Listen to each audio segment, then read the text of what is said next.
chapter 16. At pagkabasa po nitong versikulong ito, mga kapatid, ay ipagpe-pray po tayo, mga kapatid, bago tayo makinig ng salita ng Diyos. Lahat na nakakita, magsabing praise the Lord. Praise the Lord. Acts chapter 16, reading from verse 25 hanggang 34. Ang sabi po sa atin, mga kapatid, ng Biblia ay ganito. 25 hanggang 34. Sabi po dito, mga kapatid, ay ganito, pakinggan natin mabuti. Chapter 16, verse 25 to 34. Natupad ng ating gabi na si Pablo at si Silas ay nagsipanalangin at nagsiawit ng mga himno sa Diyos at sila ay pinakinggan ng mga bilanggo. Verse 26. At nang kaginsay-ginsay nagkaroon ng isang malakas na lindol, ano pa nauga ang mga patibayan ng bahay bilangguan. At pagdakay nabuksan ang lahat ng mga pinto at nangakalas ang mga gapos ng bawat isa. Verse 27, at ang tagapamahala palibas ay nagising sa pagkakatulog at nang makitang bukas sa mga pinto ng bilangguan ay binunot ang kanyang tabak at magpapakamatay sana sa pag-aakalang nakatakas na ang mga bilanggo. Verse 28, datapwat sumigaw si Pablo ng malakas na tinig at sinabi, huwag mong saktan ang iyong sarili sapagkat narito pa kaming lahat. Verse 29, at siya humingi ng ilaw at tumakbo sa loob na nanginginig sa takot at nagpatira pa sa harapan ni Pablo at ni Silas. Verse 30, at sila'y inilabas at sinabi, mga Ginoo, ano ang kinakailangan kong gawin upang maligtas? Verse 31, at kanila sinabi, manampalataya ka sa Panginoong Hesus at maliligtas ka, ikaw at ang iyong sangbahayan. Verse 32, at sa kanila isalita nila ang salita ng Panginoon pati at sa lahat ng nasa kanyang bahay. Verse 33, at sila'y kanyang kinuha ng oras din iyon na gabi at hinugasan ang kanilang mga latay at pagdakay binautismoan siya at ang buong sangbahayan. Praise the Lord. Sa verse 34, at sila'y kanyang ipinanganghik na sa kanilang bahay at hinainan sila ng pagkain, nagalak na totoo, pati ang buong sambahayan niya at nagsisampalataya sa Diyos. Tayo po yung muko, mga kapatid, sa oras na ito. Dakilang Diyos, minsan pa, kami po yung nagpapasalamat po mga sa kabutihan mo sa aming pong buhay. Salamat, Lord, Panginoon o Diyos, na kami po, Panginoon, ay may pribileyo makinig na yung salita bilang pagkain ng aming po mga kaluluwang nalulupay-pay, Panginoon o Diyos. Palakasin mo ang bawat isa, katagpuin mo sa bawat kanilang pangangailangan sa oras na ito, Panginoon. Lord, dalangin po namin, O Diyos, kami po, Panginoon, ay i-unite mo, Panginoon, pag-isahin mo, Panginoon, sa pakikinig na iyong salita at ang bawat spirito ng hadlang, Panginoon, sa dakong ito ay amin po sinasaway sa kapangyarihan na iyong banal na pangalan, Panginoon sa Kristo. In Jesus' name we pray, O Lord, at yun din tinataas po namin sa panalangin ng aming pong kapatid sa Panginoon. Hallelujah! Si Jacob Sanchez, ang kanyang pong prayer request, Panginoon, ay may labas sa ospital o may labas na normal ang patay nilang anak ni Sister Aiza. Ganun, Panginoon, ikaw, O Diyos, na mag-provide ng pinansyal at ng pag-comfort, Panginoon, O Diyos, sa kanyang pong pamilya. Minsan pa, O Diyos, dalangin po namin, nabuksan mo, Panginoon, ang bintana ng iyong kaharian upang katagpuin ang iyong mga anak na ito, O Diyos. In the name of Jesus Christ, we pray. Ito po ang aming pong samot dalangin.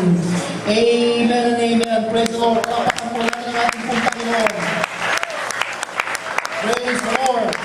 Can say praise the Lord. Praise the Lord. Malaya po tayo mga kapatid. Praise the Lord. Kamayan po natin ang ating po mga katabi at sabihin po natin magandang umaga.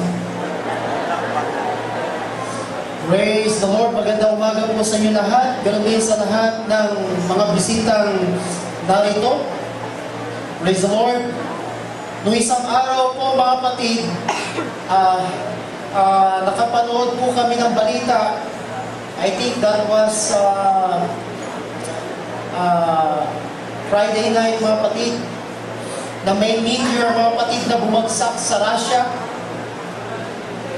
Kapo, nung nandun ako sa aeroplano, nagbibigay po ng dyaryo yung stewardess at nakalagay doon sa Philippine Star na 400 yung casualties mga kapatid. Pero nung bumaba na ako sa aeroplano, ang naririnig ko dun sa jeep habang nakasakay ako, gano'n din sa bus, tumataas yung mga casualty, mga kapatid, na nasaktan doon po sa pagbagsak ng meteor na yung mga kapatid.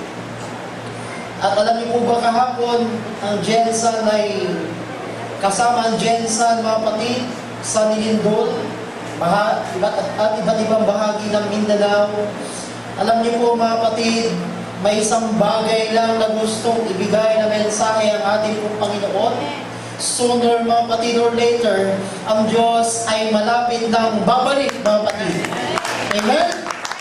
Naniniwala po ba kayo dyan mga kapatid? Amen? We are waiting for that blessed hope na kung saan babalik ang ating Diyos at tayo'y kanyang isasama mga kapatid doon po sa walang hanggang buhay mga kapatid, ang tinatawag na paraiso ng ating pong Panginoon. Amen? And can you imagine mga kapatid, kung lahat tayo'y nandun na sa area ng Diyos? Habang nakasakay ako sa aeroplano mga kapatid, hindi ko masyadong ma-enjoy mga kapatid ang gawain sa Jensan dahil naiwan ko po ang aking asawa. Ang plano po namin ay dalawa kami pupunta ron. Alam niyo po, ganoon din sa karyan ng Diyos. Pag may naiwan kayong mahal sa buhay, I would like to assure you mga kapatid, and I'm very sure na hindi kayo mag-enjoy. This morning, I would like to entitle the message of the Lord, habang kayo makinig mga kapatid, in a simple subject that says, bringing your family to Christ. Can you say amen? Amen.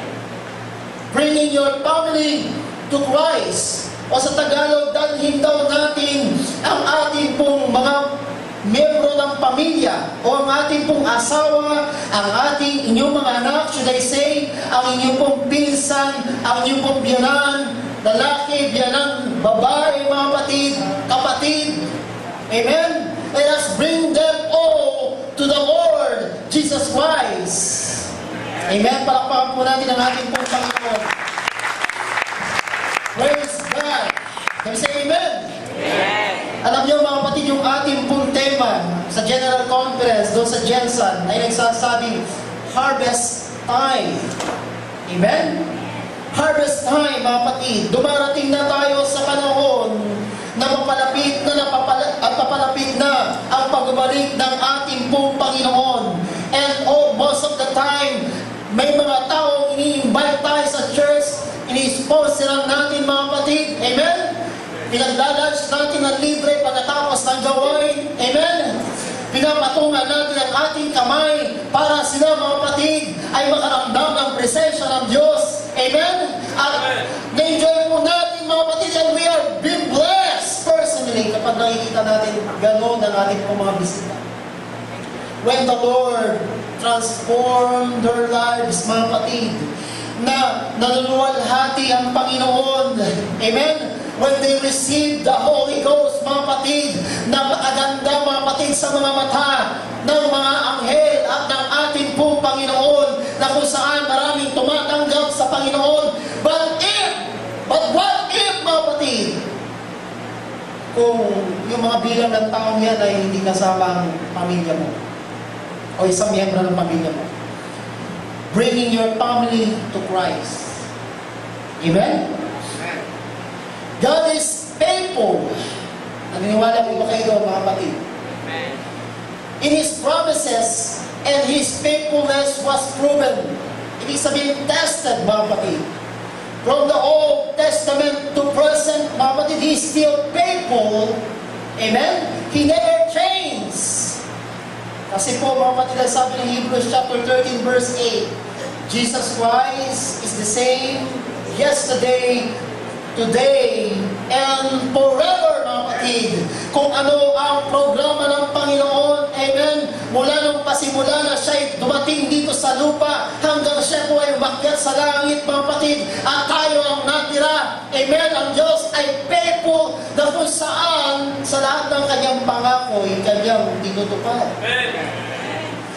At ang sabi po ng ating pong teksto, mga kapatid, listen to this. In the book of Acts chapter 16, verse 31, ano ang sabi ng Biblia, mga kapatid? Buksan niyo yung mga Biblia, mga kapatid. At ang sabi po rito, mga kapatid, ay ganito, mga kapatid, pakinggan po natin sa verse 31.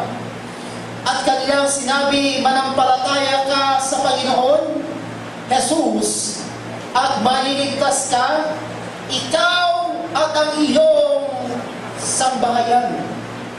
Napakaganda ng plano ng Diyos, mga kapatid. Amen?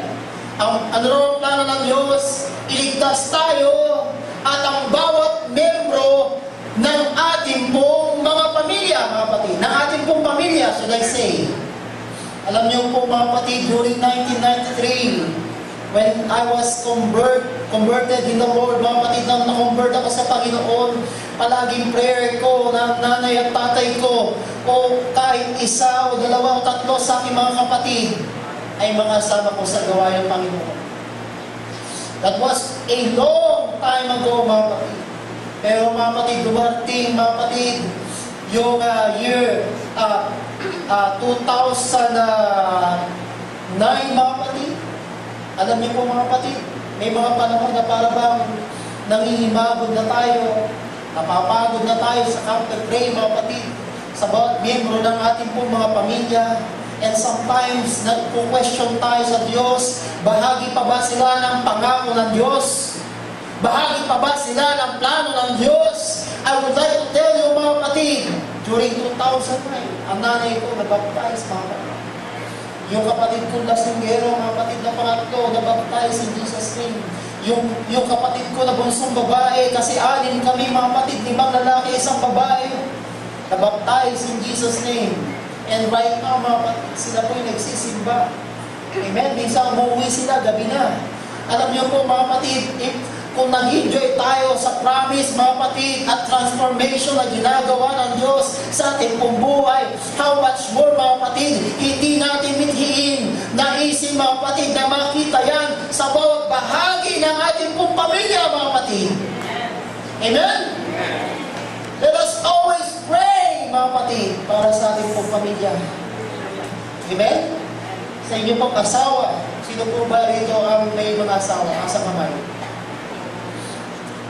Okay. Sino ho rito ang kumpleto kayo sa pamilya na nagsaserve sa Lord? Asa kamay? Sabi na ako, konti lang, mga kapatid. Alam niyo, mga kapatid, yung pangako ng Diyos, hindi lang para sa inyo, kundi para sa lahat. Amen? Bakit po, mga kapatid? God wants you to bring your family to Christ.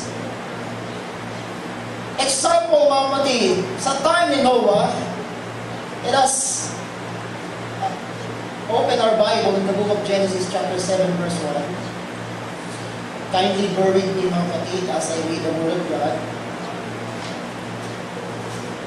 Genesis chapter 7 verse 1. Lahat po na nakakita ng magsabi, praise the Lord. Kung wala kayong Biblia, may katabi ko kayo may Bible, mga kapatid, basa po kayo. 7 verse 1 of Genesis tells us, mga kapatid, na ganito. At sinabi ng Panginoon kay Noe, lumulan ka, at ang iyong buong sambahayan o pamilya sa sasakyan, sapagkat ikaw ay aking nakitang matuwid sa harap ng sarap ko sa panahong ito. Alam niyo po, mga kapatid, ano sabi ng Lord, anong approach ng Lord kay kay Noah, mga kapatid, o Noe, ang sabi niya, sumakay ka at ang iyong asawa at mga anak at ang pamilya ng iyong bawat anak sa arko ng kaligtasan. Bakit po, mga kapatid? Kasi ang plano ng Diyos during Old Testament time, yung mga tinawag ng Diyos ay hindi lang sila ang maligtas at pumasok sa arko ng kaligtasan, bagkus makasama ang anak, amen? Ang asawa, ang mga manugang, ang mga apo, mga kapatid, sa pagliligtas ng Diyos, mga kapatid. Yun po ang plano ng Diyos. I tell you, hindi nyo ma-enjoy, mga kapatid, kapag kayo po lang ang nag-iisang ligtas. Amen? Praise the Lord, magkakaroon kayo ng regrets pagdating nyo sa karya ng Diyos. Amen? At bago pa mangyari na tayo po'y kukunin ng Panginoon, mga kapatid, sa rapture o sa panahon ng ating kamakayan, mga kapatid, kailangan maging sigurado, mga kapatid, na ang bawat membro ng iyong pamilya ay nadala mo sa Panginoon. Amen? Sa amin po mga pastor, mga kapatid, limitado ang pulpitong ito, mga kapatid, sa pangangaral. Dahil ang extension ng pangangaral ng salita ng Diyos ay kayo, mga kapatid, sa inyong mga tanganan. Amen? Sa bawat panahon na kayo po'y nagtitipon, kumakain, you must have the eagerness, mga kapatid, yung kabigatan, yung passion na madala mo ang iyong asawa, ang iyong mga anak, ang iyong mga manugang, ang iyong mga apo, doon sa pagliligtas ng Panginoon, mga kapatid. Can you say amen? Amen. Ganun din, mga kapatid, sa law, mga kapatid, sa Genesis chapter 19. Buksan niyo po ang iyong mga Biblia. Verse 12. Ang sabi po ng Biblia sa verse 12 ng Genesis chapter 19. At sinabi ng mga lalaki kay Lot, mayroon ka pang ritong mga kamag-anakan? O meron ka pa bang mga kamag-anak? Sabi ng anghel ng Diyos kay Lot, meron ka pa bang mga relative sa bayang ito? Ano pa ang sabi, mga kapatid? Ang sabi po rito, sa verse 12, ang iyong mga manugang, ang iyong mga anak na lalaki at babae, at lahat ng iyong tinatangkilik sa bayan, ay ipag-alis mo sa dako ito. So, ibig sabihin, kasama ang kanyang mga anak, kasama ang kanyang buong pamilya, mga kapatid, kasama ng kanyang mga kaibigan, hindi po ini-encourage ng anghel ng Diyos na gawin ni Lot, kundi inuutusan siya. Amen? Iba yung utos, mga kapatid, sa ini-encourage, mga kapatid. Amen? Ibig sabihin, mga kapatid, that is a mandate of the kingdom of God for us to bring the members of the family, of our family, to Christ, mga kapatid. Amen? Amen? Kasi po, mga kapatid, darating ang panahon, ay babagsak ng Diyos ang galit sa lupa, mga kapatid. At alam niyo naman yan, mga kapatid, sa Revelation. Walang matitira, darating ang time, lahat ng bagay na nandito sa lupa, mga kapatid, ay pupugnawin ng apoy. Noong time, mga kapatid, ni Noah, naalala ko yung kapitbahay ko doon sa tuwi. Nagtatalo sila, hindi na mangyayari raw na nababahain ang mundo kasi binahana. At ang ebidensya, may rainbow po raw na lumabas. At ito ay nagpapatunay na hindi nababahain ang gugunawin ang mundo sa pagitan ng baha.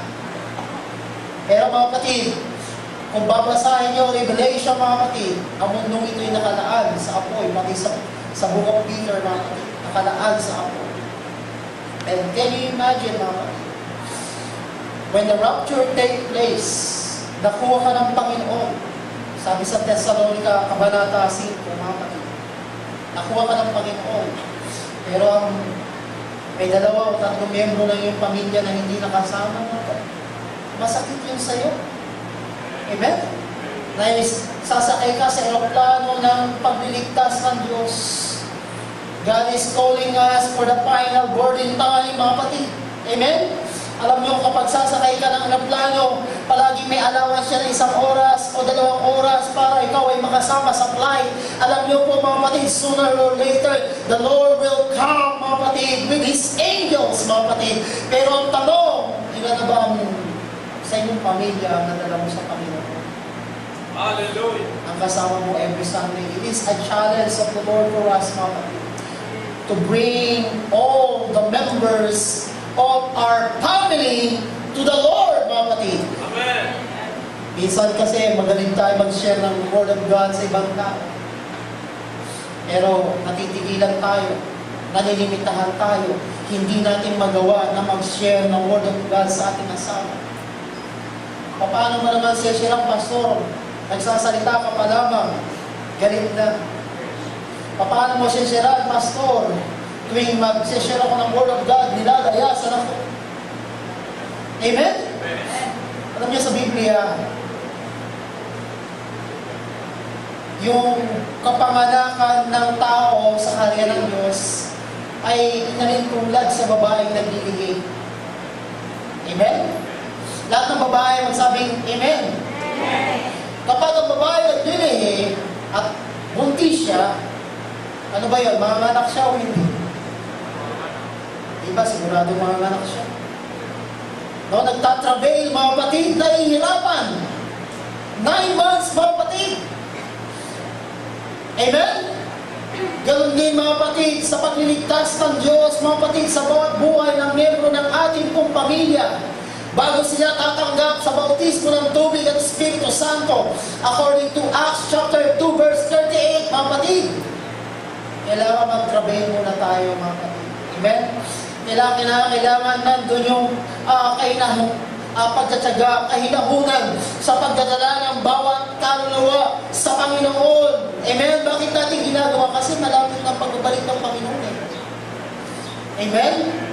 Basahin niyo yung Matthew chapter 24 and 25. Kapag narinig niyo na yung mga digmaan, bansa laban sa bansa, kaharian laban sa kaharian, may gera dito, may gera doon. Ang sabi ng Panginoon, huwag kayong mabagamag sapagkat paumpisa pa lang. Amen? Pero sasabihin ko po sa inyo, mga kapatid, magbagabag tayo kung hindi tayo kompleto, mga kapatid, no? Na tayo po ay tumanggap sa Panginoon sa ating pong pamilya. Amen? Kasi ang plano ng Diyos na ang bawat miyembro ng ating pong pamilya, mga kapatid, asawa man o anak, pinsan man o manugang, mga kapatid, amen, ay makasama, mga kapatid, sa pagliligtas ng ating pong Panginoon. Palakpakan po natin ang ating pong pamilya. In the book of Acts chapter 16, verse 30 to 31, sa ating pong text, ang sabi po ron, magpapakamatay na yung tao ito. Kasi po, ang akala niya nakatakas na si Pablo at si Silas. Pero mga kapatid, ang hindi niya alam, hindi pa ho umaalis yung dalawa.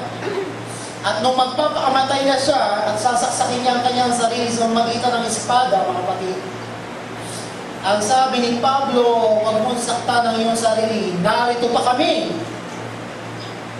Kaya po, mga kapatid, ang sabi ng taong ito, sa dalawang lingkod ng Panginoon, mga Ginoo, anong aking gagawin upang ako'y maligtas? Alam niyo po, mga kapatid, kung susuriin niyo ang tekstong yan, walang Bible study yan. Wala pong preaching yan, mga kapatid. Anong ginawa ng Diyos? Nilindol ng Panginoon yung binong buhay. Amen? Binuksan ng Panginoon ang bawat hawla, mga kapatid.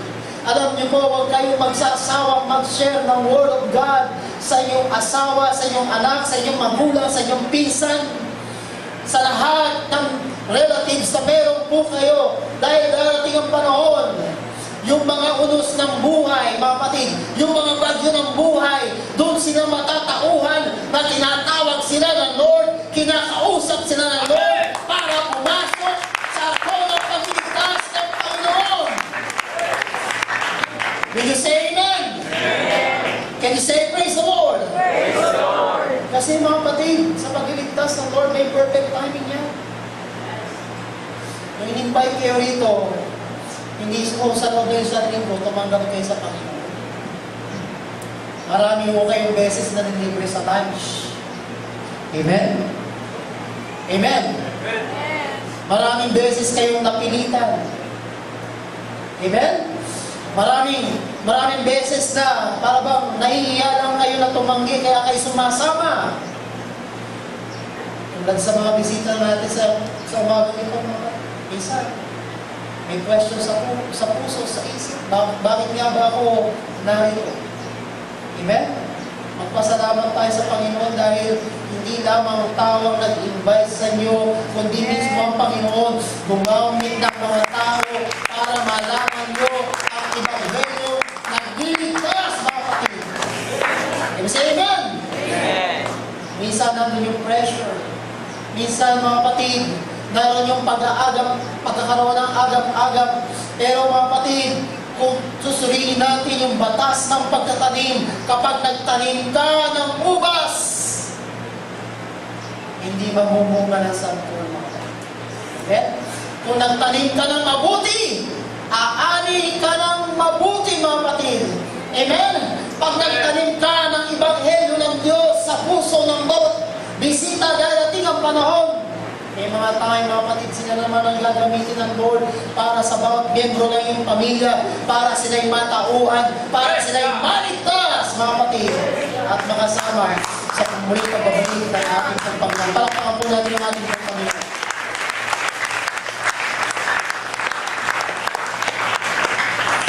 Why bring your family to Christ? Bakit nga ba kailangan nating dalhin ang ating pong pamilya sa Panginoon Yesu Cristo? Unang-una, to avoid faith division or to be in one accord. In one accord, mga kapatid. Nakakita na ho ba kayo na isang pamilya na yung asawa na namin, Jehovah. Yung asawang babae, Iglesia. Yung anak na dalawa, Mormons. Mahirap po, mga kapatid, di ba? Yung bunso, Katoliko. Mahirap po, mga kapatid. Amen? Kaya nga po, hanggang maaga, let us bring them to the Lord, mga kapatid. Kasi sabi na Efeso 4, kung babasahin yung verse 1 hanggang 5, may isang Panginoon, may isang pagtawag, may isang bautismo, may isang iglesia, mga kapatid. Amen? May isang tagapagligtas. Amen? So, ibig sabihin, kung meron isang tagapagligtas, may isang iglesia, bagamat marami pong denomination ngayon, mga kapatid. Pero ang sabi ng Lord, by their word, you shall know them if indeed they are my disciple. Amen? Kung nakikita nyo ang mga nagdala sa inyo sa Panginoon na hindi na nag-iinom, hindi na nagbababae, hindi na nagmumura. Amen? Spiritual transformation yan. Amen? Sumasama nga tayo sa hindi maganda. Nag-i-invest nga tayo sa isang business, nag-invest tayo na minsan hindi sulit yung kita. And how much more sa imbitasyon ng ating pong Panginoon na iniligtas niya ang ating pong kaluluwa, mga kapatid. Hindi tayo sasama, dapat sumama po tayo, mga kapatid. Amen? Kasi maganda ang plano ng Diyos para sa ating buhay. So, avoid division sa pamilya. Amen? Kasi kung hindi nyo i-harvest yan, amen? Iba mag-harvest yan. Amen. Kung palagi kang tahimik, hindi ka nagsasalita, isang araw, magiging iglesia yung kasama mo sa bahay. Praise God. Amen? Yung katulong mo sa bahay, yung kasama mo sa bahay, pag hindi mo siya nilalaroon agad, isang araw, didibatingin ka yan kasi hindi mo nadala sa Panginoon. Amen? Nakikita niyo po ba, mga kapatid, yung mga senaryo kapag hindi natin nadala sa Panginoon ang bawat membro ng ating tahanan at hindi lamang ang ating pamilya, mga kapatid. It will create division, mga kapatid. Kaya nga po, mga kapatid, ang mandate ng ating pong Panginoon is to bring them all to the Lord, mga kapatid. Amen? In the saving grace of our Lord and Savior, Jesus Christ. Can we say Amen? Amen. God wants, mga kapatid, God wants the whole family to serve Him. Ang gusto ng Lord na yung entire family po natin, ayon po sa Joshua chapter 24 verse 15 na nagsasabi, "But as for me and my house, we will serve the Lord." Mga kapatid, kailangan tumayo po tayo para sa ating pamilya, mga kapatid. Amen? Kailangan tanganan natin ang pangako ng ating pong Panginoon. Huwag po tayo maging komportable na tayo lang ang nakareceive ng Holy Ghost. Huwag din tayo maging komportable na tayo lang ang inumog sa tubig. Kailangan din nila ang Lord, mga kapatid. Amen? Kasi minsan malakas tayo magpuri sa Panginoon pero wala tayong lakas ng loob, wala tayong bibig, wala tayong boses na mag-share ng Word of God. Alam niyo po, yun ang purpose, mga kapatid, ng pagkatawag ng Diyos sa atin.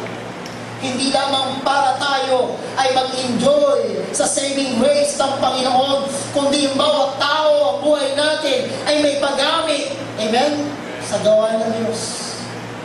Mahal ng Diyos ang music ministry. Would you believe in that, mga kapatid? Mahal ng Diyos, gusto ng Diyos ang pag-awit. Gusto ng Diyos yung pagbibigay. Amen? Gusto ng Diyos yung nabubuhay tayo na may kabanalan. Pero gustong-gusto ng Lord na nagdadala tayo ng kaluluwa. Can we say amen? Alam niyo po, sa Mabini, meron po kaming 34 barangay. At alam niyo po, during 2008, nagpe-pray ako sa Panginoon.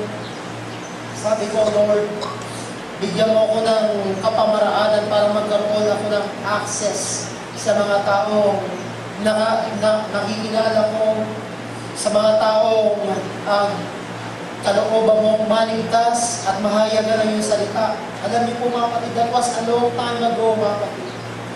Alam niyo po ba nangyari, mga kapatid? Dumating yung time, mga kapatid, na nagpasa kami ng papel, mga kapatid, for accreditation sa munisipyo ng Mabini kay Mayor Villanueva.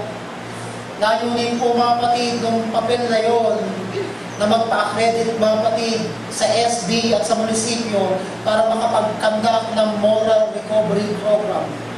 At alam niyo po ba, mga kapatid, dahil ang Diyos ay tapat sa kanyang mga pangako, mga kapatid, pagkatapos po ng session ng SB, mga kapatid, nung nakaraang buwan, tinanggap po, mga kapatid, yung aming papel at tinapon. Sa ngayon, inaantay na lamang namin yung release at makakapagsimula na kami sa moral recovery program. Alam niyo po, mga kapatid, kailangan natin minsan gumawa ng ibang paraan para maipasok din natin yung gospel ng Panginoon, mga kapatid. Amen? I do believe, mga kapatid, amen, na gagamitin ng Diyos ang bawat isa sa atin. Hindi lamang ang pastor sa huling revival ng pag-ani na maraming kaluluwa sa paanan ng ating pong Panginoon. Praise God. Amen? Palakpakan po natin ang ating pong Panginoon. Praise the Lord Himself. Amen! Praise the Lord. Alam niyo po ba, mga kapatid, na nangangarap po rin kami, mga kapatid, na hindi lang church building na malaki, na may attendance, mga kapatid, ng 100, mga kapatid, kundi magkaroon kami ng mga access sa barangay, mga kapatid. Kasi the Lord want us to be a part of the great harvest of soul. Yun ang purpose natin, mga kapatid. Magdala, mag-akay na maraming kaluluwa, mga kapatid, upang ang Diyos, mga kapatid, ay makita sa bawat buhay, mga kapatid, na mga tao maluwalhati, sa bawat tao nililigtas niya, mga kapatid, sa kanilang pong buhay, at may isama po, mga kapatid, sa kaharian ng ating pong Panginoon. Ano pa? It was His promise, mga kapatid, pangako ng Diyos, mga kapatid, na bawat miyembro ng pamilya po natin ay maligtas. Paano natin gagawin, mga kapatid?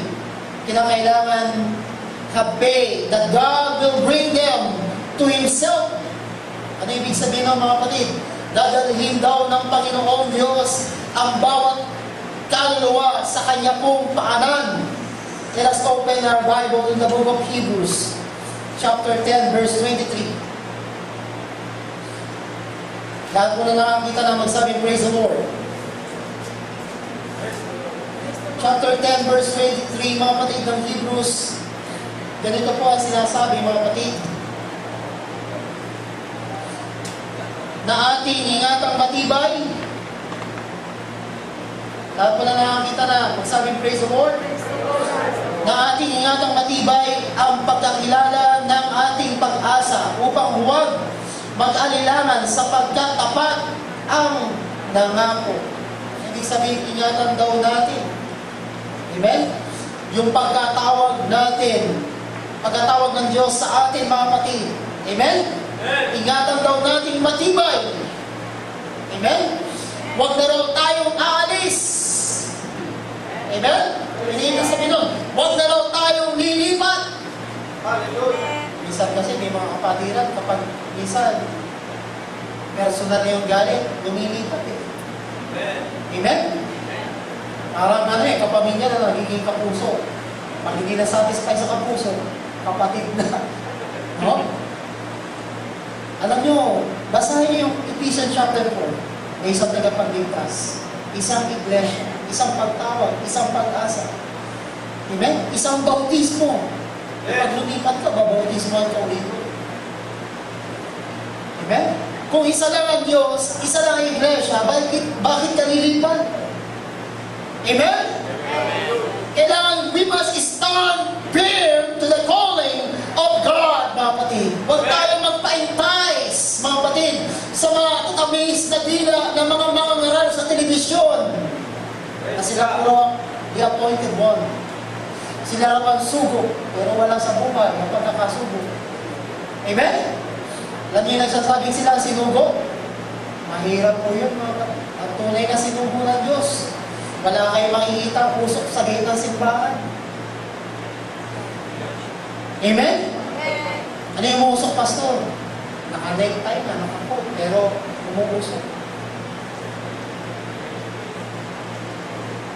Tapos, noong year 1993, nakita pa yung pinaka-leader nila. Nasa Korea, dalawa yung ugali kasama. Sinugo, pero hindi tunay na sinugo. Amen? There was a saying, mga kapatid, in some preaching that religion can make you religious, but God can make you righteous, mga kapatid. Amen? Kung tinawag ka ng Diyos, isa, mga kapatid, sa mga bahagi ng pagliligtas ng Diyos ay transform ang iyong buhay sa harapan ng maraming tao at sa harapan ng Diyos. Kung tunay nga niligtas ka ng Diyos, dapat makikita ang buhay mo na ayos sa harapan ng Diyos at ayos sa harapan ng iyong kapwa. Amen? Ito yung saving grace ng Diyos. Ito yung pribileyo natin sa Panginoon. So bakit ka aalis? Amen? Kasi pastor, kapag pag-service natin, ang tagal-tagal ang preaching mo, pag-service natin, pastor, nako-cornel ako, most of the time, iiyak, mamaya-maya tatawa. Amen? Alam nyo kasi pag ikaw talagay bago pa lang sa Panginoon, most of the time, palagi kang nakaganon. Amen? Minamagnify mo yung mga bagay na hindi man dapat i-magnify. Panay ang observe mo. Natural yun bago ka pa lang, pero kapag tumanggap ka sa Panginoon, dapat magpagamit ka sa Panginoon. Amen? Upang ang ibang tao naman ay maligtas at makaabot sa plano ng Diyos na kaligtasan. Amen. Kasi po, mga kapatid, kung ipapagamit natin ang ating mga sarili, mga kapatid, dodoble pa ang ating pong attendance. Amen? Magkakaroon pa ng mga branches, mga kapatid, sa iba't ibang barangay ng Batangas. Alam nyo, ang Batangas, mga kapatid, kung hindi ako nagkakamali, 100 plus yung kanya pong barangay. Amen? Alam nyo, ang plano ng Diyos, mga kapatid, hindi lang dito sa lugar na ito makapenetrate tayo, mga kapatid, sa pag-share ng Word of God. O Dito lang sa lugar na ito, sa pook nito, maraming maligtas, kundi sa bawat barangay na 100 barangay, mga kapatid, ng Batangas City, mga kapatid, ay magkaroon ng branch, mga kapatid, ang kaharian ng Diyos. Amen? Praise the Lord! Praise God. Nasa inyo po yun, mga kapatid, kung magpa-franchise po kayo. Amen? Minsan yung iniisip niyo, ano kaya magandang mag-negosyo? Fishball, cake, sago. Gusto niyo mag-franchise. Amen? Pero pagdating sa planong pagliligtas sa karya ng Diyos, mga kapatid, ayaw niyo mag-franchise. Ayaw mag-take ng risk. Ayaw mag-invest. I tell you, nagdadamot ka sa Panginoon. Alam niyo, ang mga Batanggenyo hindi madamot pagdating sa gawain ng Panginoon. Amen? Praise the Lord. Yung mga Batanggenyo, mga kapatid, hindi lang magaling sa pagbibigay ng pinansyal, kundi magaling din sila magpagamit. Amen? Sa expansion, sa ikalalawak ng kaharian at paghaharian ng Panginoon. Alam niyo, mga kapatid, kung hindi natin i-possess, mga kapatid, yung land, yung lugar, mga kapatid, yung mga barangay na binigay sa atin ng ating pong Panginoon, darating ang time si Satanas. By the influence of drug addiction, by the influence of the internet, tingnan nyo mga kabataan nyo, may access po sila. Amen? Sa pornography, mga kapatid, may access po sila, mga kapatid. Amen? Hallelujah. Nasisilip nila, mga kapatid, yung entire world, mga kapatid. Kaya nga po, yung influence ng kasalanan, mga kapatid, ay grabe, mga kapatid. Kaya nga po, ang ating pong bansang Pilipinas ay nagkakaroon, mga kapatid, nagdi-depreciate yung tinatawag na morality. Dati-dati, kapag yung mga bata dumarating sa bahay, nagpupo, nag-uupo, nagmamalo po. Pero ngayon, mga kapatid, mga Pentecostal na lang. Yung mga tao nagbabasa na lang ng Biblia ang naggaganyan. Sa iba mga tao, mga kapatid, na pinanganak sa dekadang ito, para bang nakakadyahin. Bakit po, mga kapatid? Grabe ang influensya ng sanlibutan. Amen. Kaya sabi ng Biblia, sabi ng Bible, even the very elect. Ano ibig sabihin ng mga kapatid? Yung mga taong pinili ng Diyos ay pwede rin, mga kapatid, madaya ng kaaway at lumabas, mga kapatid, sa paglilingkod at kaligtasan ng ating Panginoon. Listen to this, mga kapatid. Hindi po namin kayang, mga pastor,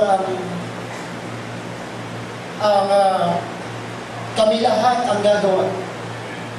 Humayo at magdala ng tango. Pero kung ipapagamit natin ang ating sarili sa Lord, mga kapatid, marami tayong magagawa. Amen? Na isang araw, nung nag-preach yung isang kapatiran sa simbahan, ang sabi ng text sa akin ng isang elder doon, Pastor, praise God! Tuwan-tuwan siya. Bakit, sister? Revival dito nung nag-preach si sister. Ang sabi ko, okay lang yan, kasi di lang naman ako tinawag ng Panginoon. Minsan, nung isang beses na magkakasama tayo doon sa Lemery Bayside Camp, mga kapatid, matagal ko na po sinesyaran yung isang babae po doon.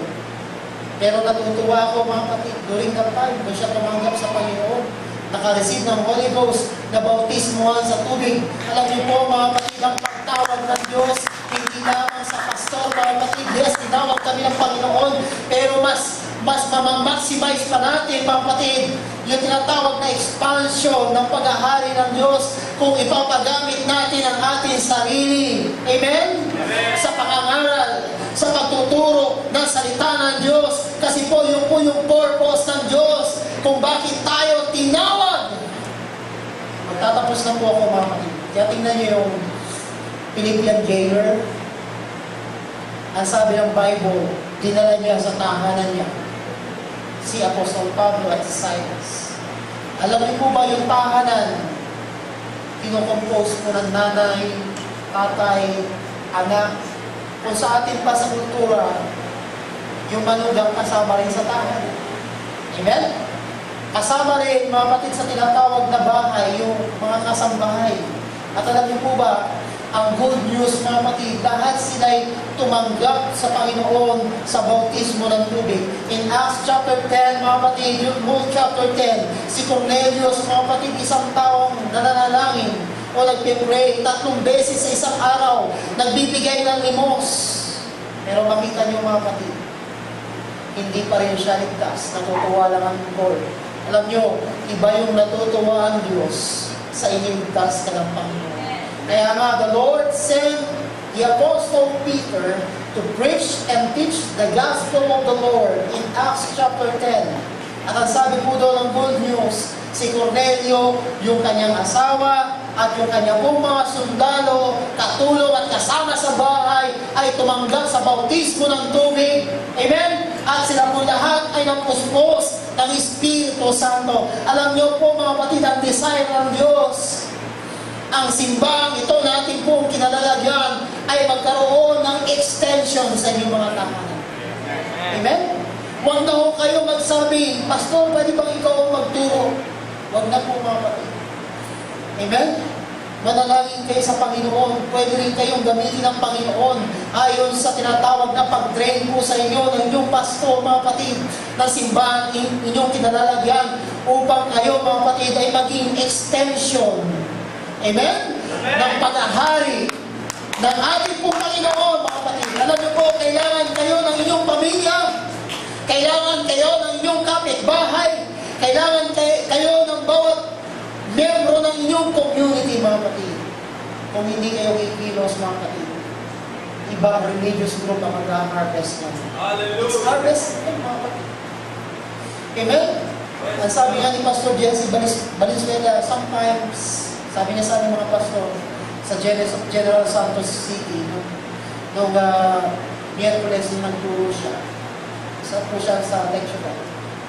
Sabi niya sa mga pastor, minsan pinupulaan natin yung mga Pentecostal missionary na nangihingi ng mga offering sa kalye, sa bus, sa palengke, in marketplaces.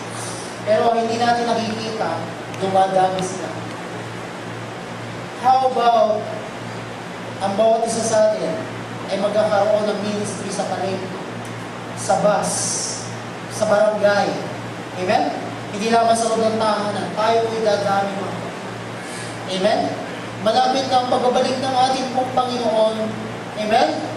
At ang sabi niya, mga kapatid, tinawag tayo ng Lord para maligtas. And God has given us some talents, mga kapatid, upang gamitin ng Panginoon sa pagliligtas, sa bawat kaluluwa, sa bawat lugar na ating pong kinaroonan. Let us bring our family first, the community, mga kapatid, na kinaroonan natin sa Panginoon. Kasi yun ang purpose ng Diyos kung bakit tayo tinawag. Amen? At iligtas ng Diyos. I tell you, mga kapatid, hindi nyo may enjoy ang pagpasok sa area ng Diyos kapag hindi mo kasama ang asawa mo. Kapag hindi mo kasama ang anak mo. Amen? It's morning time. Tinatawag na tayo ng Panginoon. Final call na ito, mga kapatid. Tinatawag tayo ng Diyos upang magpagamit. Amen? Upang tayo po, mga kapatid, ay magpagamit para madala natin sa Panginoon about miyembro ng ating pong pamilya. Tayo po natin ito ngayon. Praise you, Lord God. Hallelujah. Hallelujah. Hallelujah. We praise you, Lord. Hallelujah. Hallelujah. Tayo po natin tumayo sa oras na. Sino po rito ang gusto gamitin ng Panginoon? Pwede po tayo bang magsabi sa Panginoon, Lord, you can use me to teach somebody. Lord, po pwede mo akong gamitin para ma-share ang Ebanghelyo mo nagliligtas. Kung yun ang ating pong panalangin sa Panginoon, God will give you the desire of your heart. Tinatawag ka ng Diyos para mag-share ng word of the Lord, para maligtas sa ibang tao. Hallelujah. As we sing this song, pwede ba natin pikit ang ating mga mata, taas natin ang bahagya ang ating mga kamay. Hallelujah.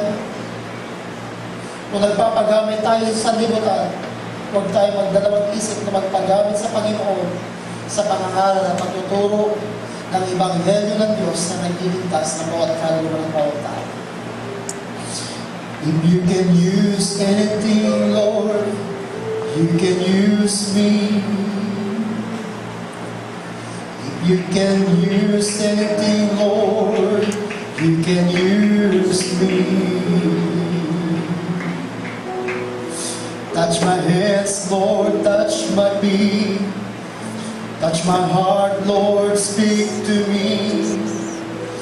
If you can use anything, Lord, you can use me. Hallelujah.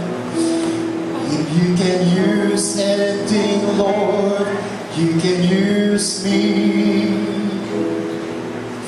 If you can use anything, Lord, you can use me.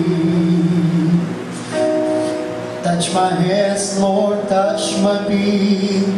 Touch my heart, Lord, speak through me. If you can use anything, Lord, you can use me.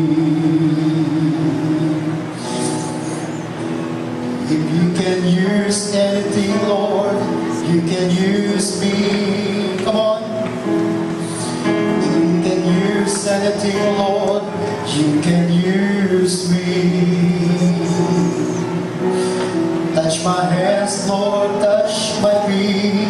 Touch my heart, Lord, speak to me. If you can use anything, Lord, you can use me. Hallelujah. Come on, church. Hallelujah. Kinakausap tayo ng Panginoon.